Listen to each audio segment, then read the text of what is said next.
자, 좀 쉬셨죠? 이제 26페이지 하자 있는 의사표시 사기 강박입니다. 자, 이제 불일치한 것은 다 끝났고요. 비진입 표시, 통정의 표시, 착오까지 해서 자, 하자 있는 의사표시는 불일치는 없지만 일치하지만 의사표시는 개인의 자유로운 상태에서 결정해서 표시를 해줘야 돼요.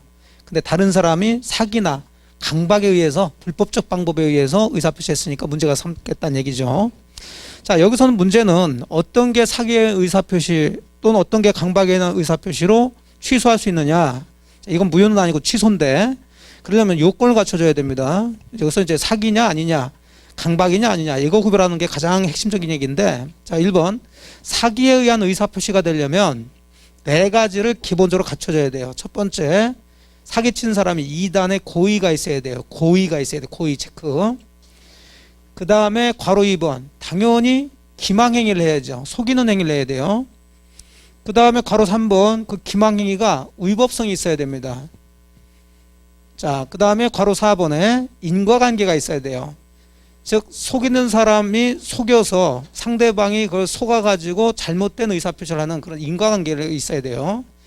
그러니까 이 네 가지를 기본적으로 이제 검토를 하는 거죠. 항상 법은 성립되냐 안 되냐 요건을 따져서 요건이 다 갖춰졌을 때만 결과로 가는 거예요. 자, 그러면 이제 네 가지를 다시 따지는데 첫 번째 위로 올라가셔서 괄호 1번 고의로 기망행위를 해야 되는데 그쪽에서는 시험 문제가 뭐 나올 게 그거 하나밖에 없는데 과실 있는 기망행위, 과실로 기망행위를 했을 때는 이건 사기라고 할 수가 없어요. 그것도 깊이 생각하지 마세요. 예, 도대체 뭐가 과실로 기망행위한 것이냐 또 생각하면 안 되지. 자, 뭘 해야 사기가 된다고요? 고의로 해라. 그럼 과실은 고의예요 아니에요?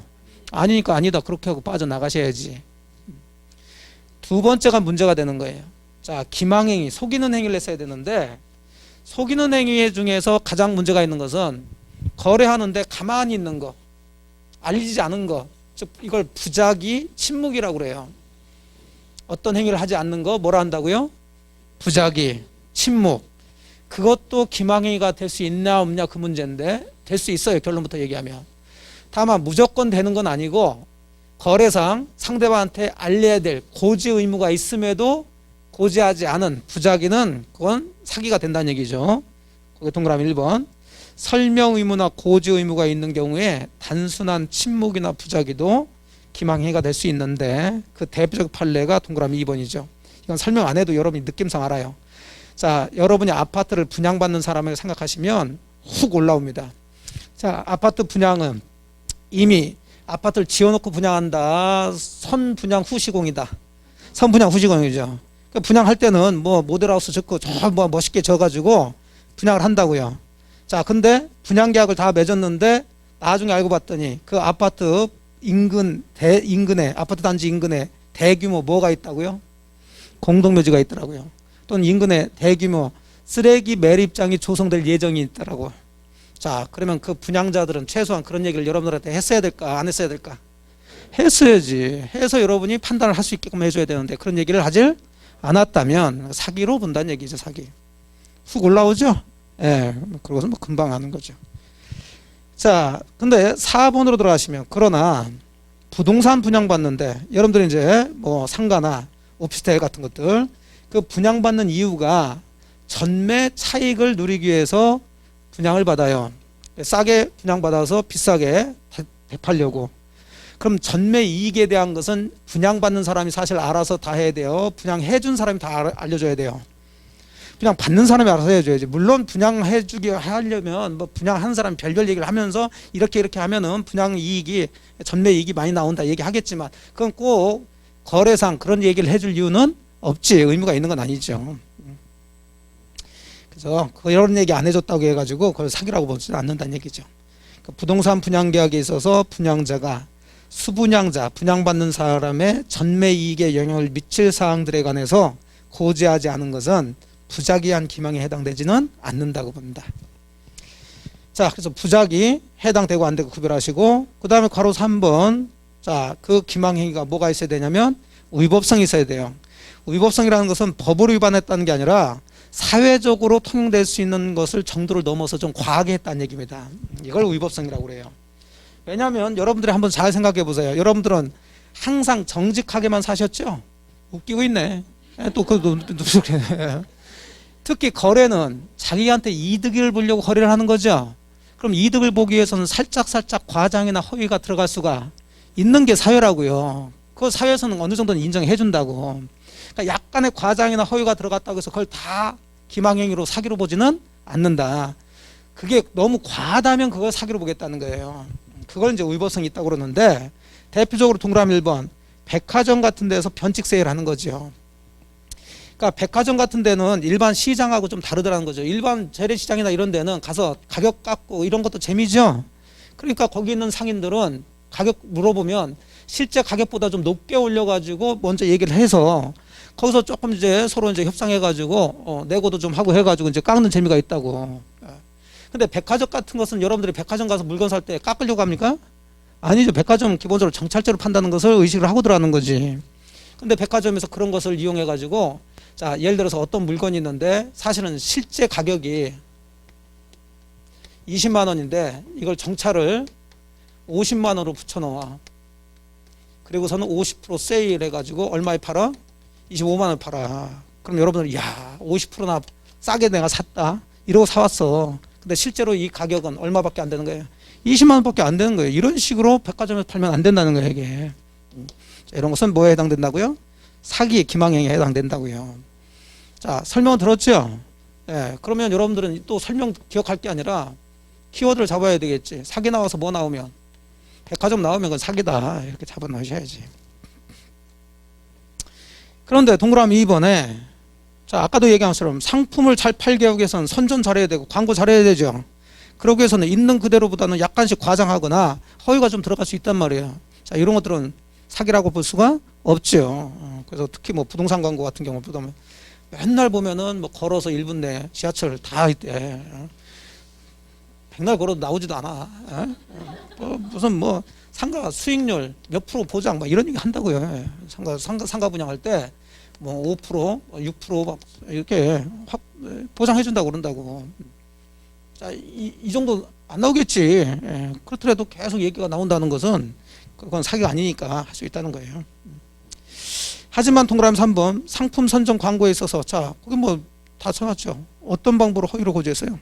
비난받을 정도. 그럼 과했다는 얘기죠. 의보성이 있다는 얘기지 뭐. 그 다음에 동그라미 4번도 아주 자주 나오는데, 교환계약이나 매매계약이죠. 자, 교환계약.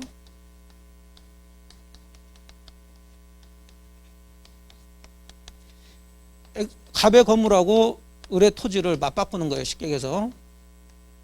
그럼 물건과 물건을 맞바꾸는데, 그러면 이게 균형을 맞으려면 맞바꾸는 물건의 가격도 비슷해야 이게 균형을 맞겠죠. 근데 건물은 예를 들어서 1억인데 토지는 뭐 건물이 1억이고 토지는 2억이다. 그러면 을이라는 사람이 피해를 보겠죠. 손해볼 거 아니에요. 이 사람이 이익이고.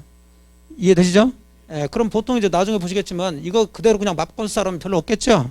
예, 그러면 가격이 이렇게 차이가 나면은 가격 싼 물건을 가진 사람이 그 물건에다가 얼마 정도 돈을 좀 얹어가지고 교환계약을 맺는 경우가 있어요.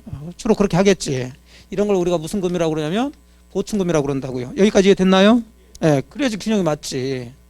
그러면 제가 지금 그냥 객관적으로 여기는 1억이고 여기는 2억이라고 그러지만, 그러면 갑의 입장에서는 자기의 건물이 1억이라고 얘기할 이유가 없겠지. 시가가 1억이라 하더라도 1억이라 얘기하면 이쪽에서 그냥 교환계약 하자고 그럴까요? 보충금을 좀 하자고 할까요? 보충금을 얹어달라고 할 거 아니야. 그러니까 자기 건물도 한 2억 정도 된다. 아니면 아예 시가를 얘기하지 않는다. 이러면서 교환계약을 할 수 있단 말이에요. 자, 이런 것을 사기라고 보지는 않는다는 거지. 어차피 파는 사람들이나 교환하려는 사람은 이득을 취하려는 사람이니까. 이해되셨죠? 예. 그래서 동그라미 4번 주로 교환계약 가지고 문제 나오는데, 교환계약이나 매매계약 체결하는 일방 당사자가 자기 소유 목적물의 시가를 묵비, 자, 가만히 알려주지 않거나 허위로 고지했다 하더라도 특별한 사정에 만한 기망행위는 아니다. 자, 이것도 교환계약 보이면 기망행위다 아니다. 아니다. 여기 잡으시라고. 백화점 사기다 아니다. 사기다. 공동묘지 사기다. 그래요. 그럼 키워드 딱딱 잡아가지고 여기 굉장히 단순해요, 이쪽은. 자, 인과관계 있을 것은 뭐 큰 문제 없고요. 자, 그래서 사기에 의한 의사표시가 성립되는 거, 안 되는 거 구별하시고. 자, 2번 이제 강박 들어갑니다. 자, 강박이란 뜻은 협박한다는 얘기인데 법에서 협박이라 하지 않고 해악을 고지하는 거예요. 해악을 고지해서 상대방이 공포심을 일으키게 하는 것. 이런 것들을 전부 다 강박이라고 그래요. 강박. 나쁜 뜻을 알려가지고 상대방이 그 얘기 듣고서는 공포심을 일으켜서 의사결정하는데 조금 제한을 받는 거, 이걸 강박이라고 그러는데, 그러면 강박에 의한 의사표시가 성립돼야 그 법률행위를 취소할 수 있다는 얘기인데 똑같아요. 강박에 의한 의사표시가 되려고 네 가지가 갖춰져야 돼요. 첫 번째, 사기하고 똑같습니다. 그럼 첫 번째는 뭐가 있어야 된다? 2단의 고의가 있어야 돼요.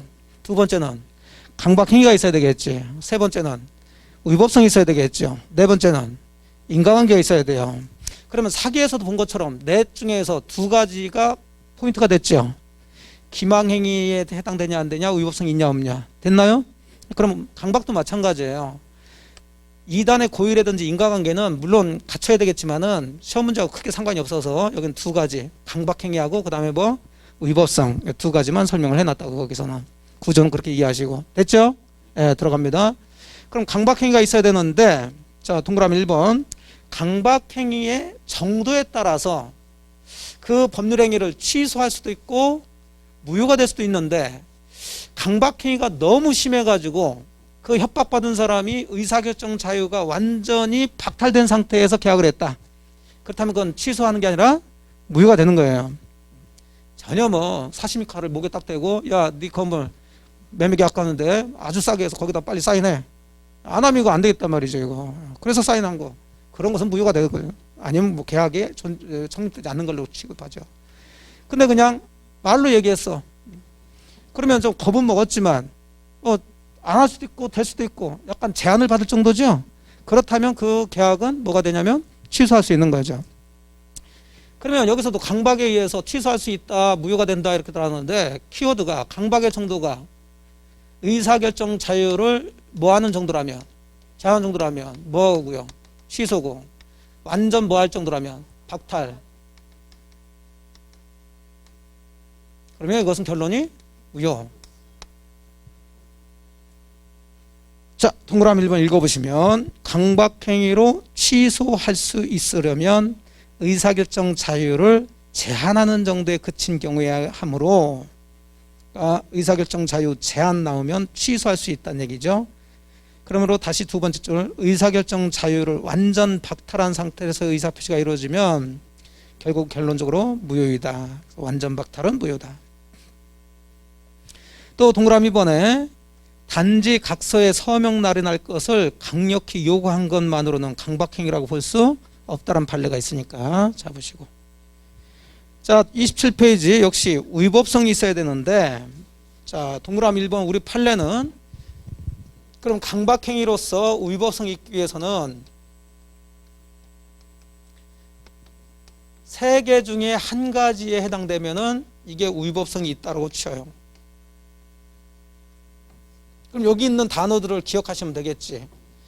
그럼 그 이해를 하는 게 아니라, 이게 이해하기가 좀 어려워요. 기억을 하세요. 기억을. 기억하는 게 좋아요. 왜냐면 우리는 써주니까 여러분이 기억해서 써라가 아니라 쓴 걸 가지고 이게 위법성이 인정되냐 안 되냐만 기억을 하시면 되는 거니까. 무슨 얘기인지 이해되시죠? 예, 객관시험은.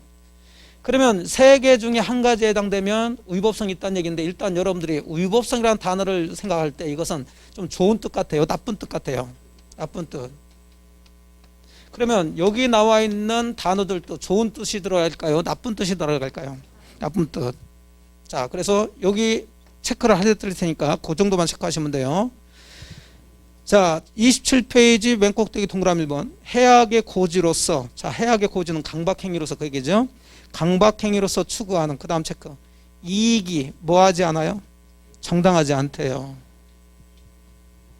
그 협박을 해가지고 아예 남의 부동산을 뺏을 생각으로 했다든지 뭐 이런 것들이죠. 그럼 그거 생각하지 마시고, 이익이 정당하지 않다는 얘기는 지금 좋은 뜻이에요? 나쁜 뜻이에요? 나쁜 뜻이죠. 그거 하나고 첫 번째. 두 번째, 해악의 내용이, 즉 강박의 내용이, 자, 그 다음 두 번째 체크. 법질서에 뭐 된다? 위배됐어요. 그럼 시험 문제 나오지도 않아. 왜? 법질서 위배가 좋은 뜻, 나쁜 뜻. 나쁜 뜻. 당연히 위법성이 있겠죠. 또는 해악의 고지로서 추구하는 이익 달성을 위한, 자, 그 다음 체크. 수단으로 적당해요, 부적당해요? 부적당하다고요. 적당하지 않다고요. 좋은 건가요? 나쁘죠. 자, 그러면 이익이 정당하지 않거나 법질서 위배되거나 수단으로 협박을 수단으로 사용했는데 적당하지 않은, 부적당하다. 자, 이 중에 한 가지가 나오면 결론적으로는 뭐가 있다? 위법성이 있어서 강박행위가 될 수 있다는 얘기죠. 그 대표적인 게 동그라미 2번이에요. 고소 고발하겠다. 자, 범죄 저지른 사람을 보고서 가만히 있으면 돼요, 안 돼요? 안 되지. 너 고소할 거야, 해야지. 고발할 거야, 해야지요. 그럼 그것은 상대방이 겁을 먹었다 하더라도 그것은 강박행위가 아니란 말이에요. 근데 그걸 이용해 가지고 여기 중에 하나가 나와요. 추구하는 이익이 뭐하거나 부정한 이익을 취득하기 위해서 한다거나 정당하지 않다는 얘기죠. 그 다음에 그 강박행위를, 그 고소고발을 수단으로 사용하는데 그 수단이 뭐하지 않다? 부당하다, 적당하지 않다. 그렇다면 그 고소고발하는 것도 기본적으로 강박행위가 될 수 있다는 거죠. 되셨나요? 예.